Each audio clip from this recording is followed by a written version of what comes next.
Welcome back to the channel. I'm Andrew with Running with Dr. Andrew. Let's talk about your Achilles tendonitis.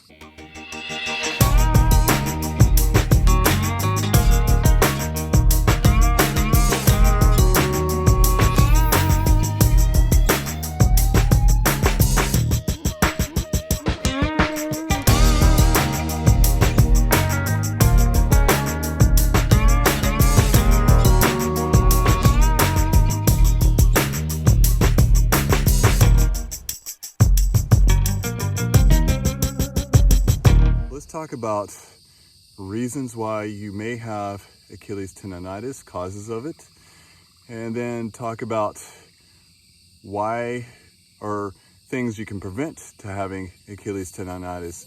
And the last thing, let's talk about treatments, what we can do to help with this painful condition while running. All right, guys, let's go running. I'd like to talk to you about Achilles tendonitis. What is the Achilles tendon? It is the tendon that comes across, if you can kind of see there, and attaches to this bone called the calcaneus, and it comes across into this muscle called the gastrocnemius. It's a calf muscle there. So you can get some pain in this area right here, and that can be quite painful. And what happens is that whenever we overstrain this muscle, it can cause some problems with the tendon, where we develop these injuries. And what happens is, on the microscopic level, we have collagen tissues that gets kind of misorganized and doesn't look linearly type, and so it looks all misorganized, and it causes pain. And so there's Achilles tendonitis, which they're really kind of going away from tendonitis with the tendon and more of tendinopathy, because it's more of an overuse type of injury rather than itis, which is more of an inflammation. So it's a little bit less of an inflammation problem rather than it's more of an overuse type of problem. And so how we get these injuries, several different ways. One is if you've been running and that you're running too far, too quickly, or too fast. This may start to cause some strain on your Achilles tendon. And then also different things, if you're weak in your hips, not using your hip extensors to kind of help keep you forward and getting that elasticity of the tendon. So the tendons are more for elastic purposes. So if you don't get that stretchy part of your tendon, the recoil of it, that may strain your tendon there. And also, when we talked about overpronation, where your foot will turn in more this way here and continue to do that, and you're going to strain more of that Achilles part there. And then also, being careful, making sure that you don't utilize, when you're utilizing different type of shoes that have different heel to toe drop. For example, if you're used to 8 to 10 millimeter drop, and you're going down to more of a tempo shoe that might have more of a 4 millimeter drop, or more of a flat type of shoe, that may cause some strain on the Achilles tendon area. Running more on your toes may cause more issues. So if you were, once you were a heel runner, now you're deciding to run more on your forefoot and your toes, that may cause more stress on that tendon and not allow that natural elasticity that we have with the Achilles tendon. So how we prevent this is several different ways. Is making sure that first of all, you're warming up, and that you're not increasing your mileage too quickly. Again, trying to use that 10% rule every time you add some mileage, and also making sure you're doing your strengthening in the gym.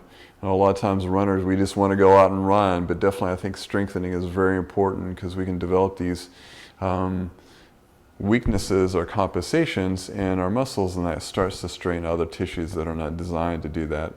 or we put a lot of stress on our Achilles tendon. And Achilles tendon is able to withstand a lot of pressure, but over time what happens is you start to develop these overuse injuries on the tendon. So those are some things how you can prevent, is doing some strengthening. And so let's go over some treatments that you can do to help with your Achilles tendinopathy. And so one thing is you can do is doing a little bit of cross friction massage. Now you want to be very careful because there's some research on there that cross friction massage doesn't help out. So and essentially that's correct. The massage alone is not going to help out, but this can help out with pain. And when you do this, you want to make sure that you're doing it nice and gently there too. So I don't know if you can see this, but you grab the tendon and then gently massage it. You don't want to do a whole lot, just a little bit, about 3 to 5 minutes or so. And usually the rule of thumb whenever I do any type of massage, it should feel good, and it should feel good afterwards. So nice and gently there. And now the main type of treatment that you want to do is you want to make sure that you load the tendon. Doing some sort of strengthening exercise. That's how you're going to get stronger. That's how we get stronger with anything. If you want to lift more weights, what you do is you lift weights and you build that muscle breaks down just a little bit and rebuilds back up. Same thing with our tendons there. If we don't do that, that will actually become worse and you have some more problems. But definitely I think it's okay to do some gentle massage just to kind of increase the blood flow a little bit too. It feels good whenever you do that. Nice and gentle, 3 to 5 minutes at a time. Again, it should feel good while you're doing it and afterwards there. And make sure you don't dig into. If you dig in too hard, that may actually cause more of an inflammatory process and you will cause more pain and maybe delay your training or your healing with Achilles tendonitis or tendinopathy. And so the first type of exercise that I'd like for you to do is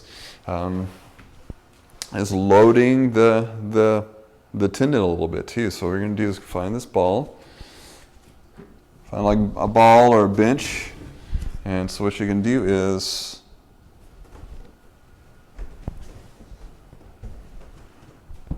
so this way you get more of the extension. So what you can do, I don't have any weights, but you can put like a weight on your knees, like a 25-pound weight or something like that.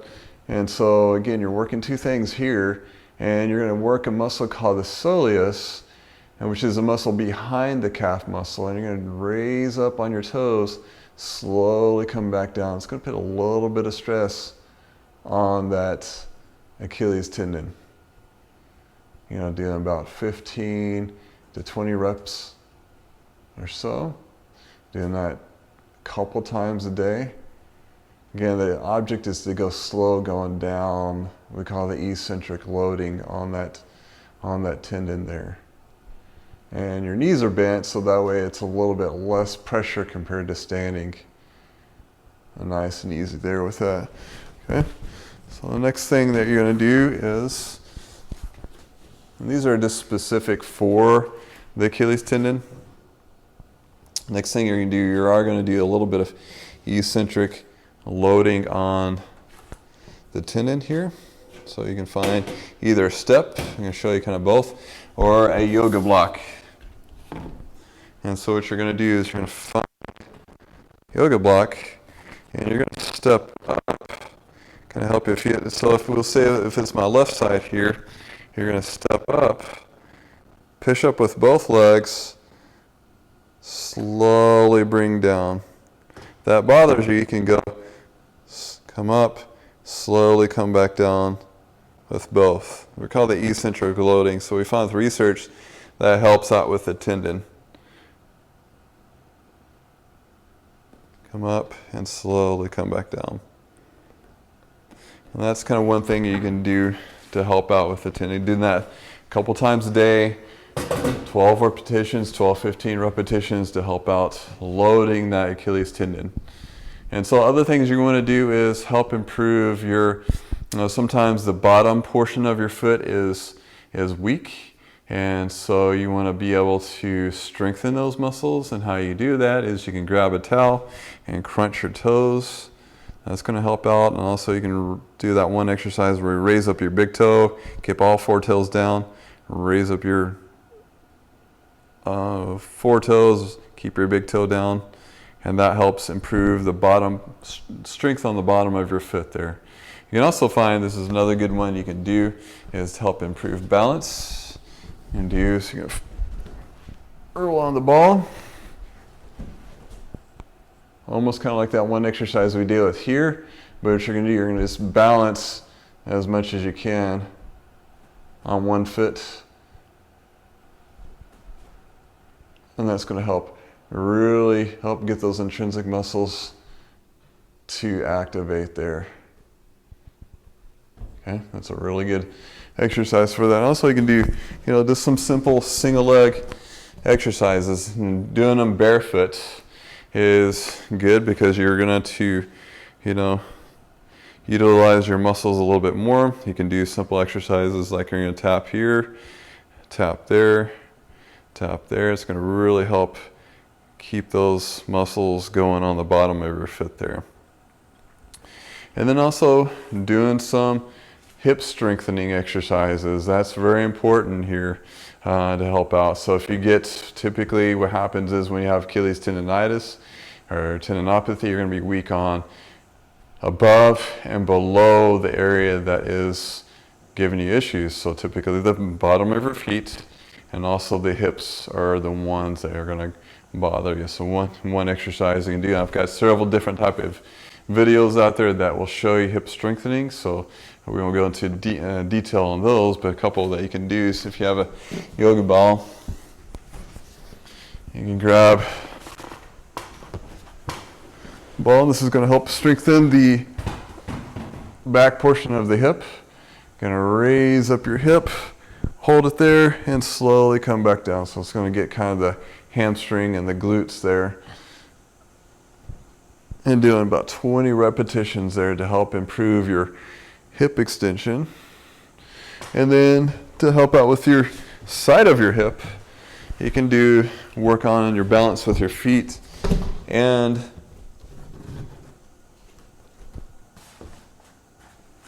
your hip abduction. So you come up here, the standing leg's going to work, and then you're going to kick out. And come back down. Stand up and kick out. Doing about 20 repetitions on that there, on each leg. So those some good tips on how to help out with your Achilles tendinopathy. There's many more exercises that you can do, but main thing is to load that tendon a little bit. Those exercises, doing those eccentric exercises to help out. And you'll start doing some walking and slowly progress to doing some plyometric exercises, making sure that you don't have any pain with those, and doing some strengthening, some hip strengthening, some foot strengthening, and that will help you out with your running and get you faster and getting the goals that you need with a pain-free situation for you. So definitely delaying, preventing it is definitely important, but if you do have Achilles tendinopathy, these are the things that you can try to help out. And again, if you don't, these are kind of some good common things that you can do. If you need some more specific training, definitely making sure you seek medical attention from a physical therapist or your medical doctor to help you get through this situation, to get you recovered and back to your running training program. This concludes this episode of Achilles tendonitis. I hope everyone keeps safe, keep running, and we'll see you next time.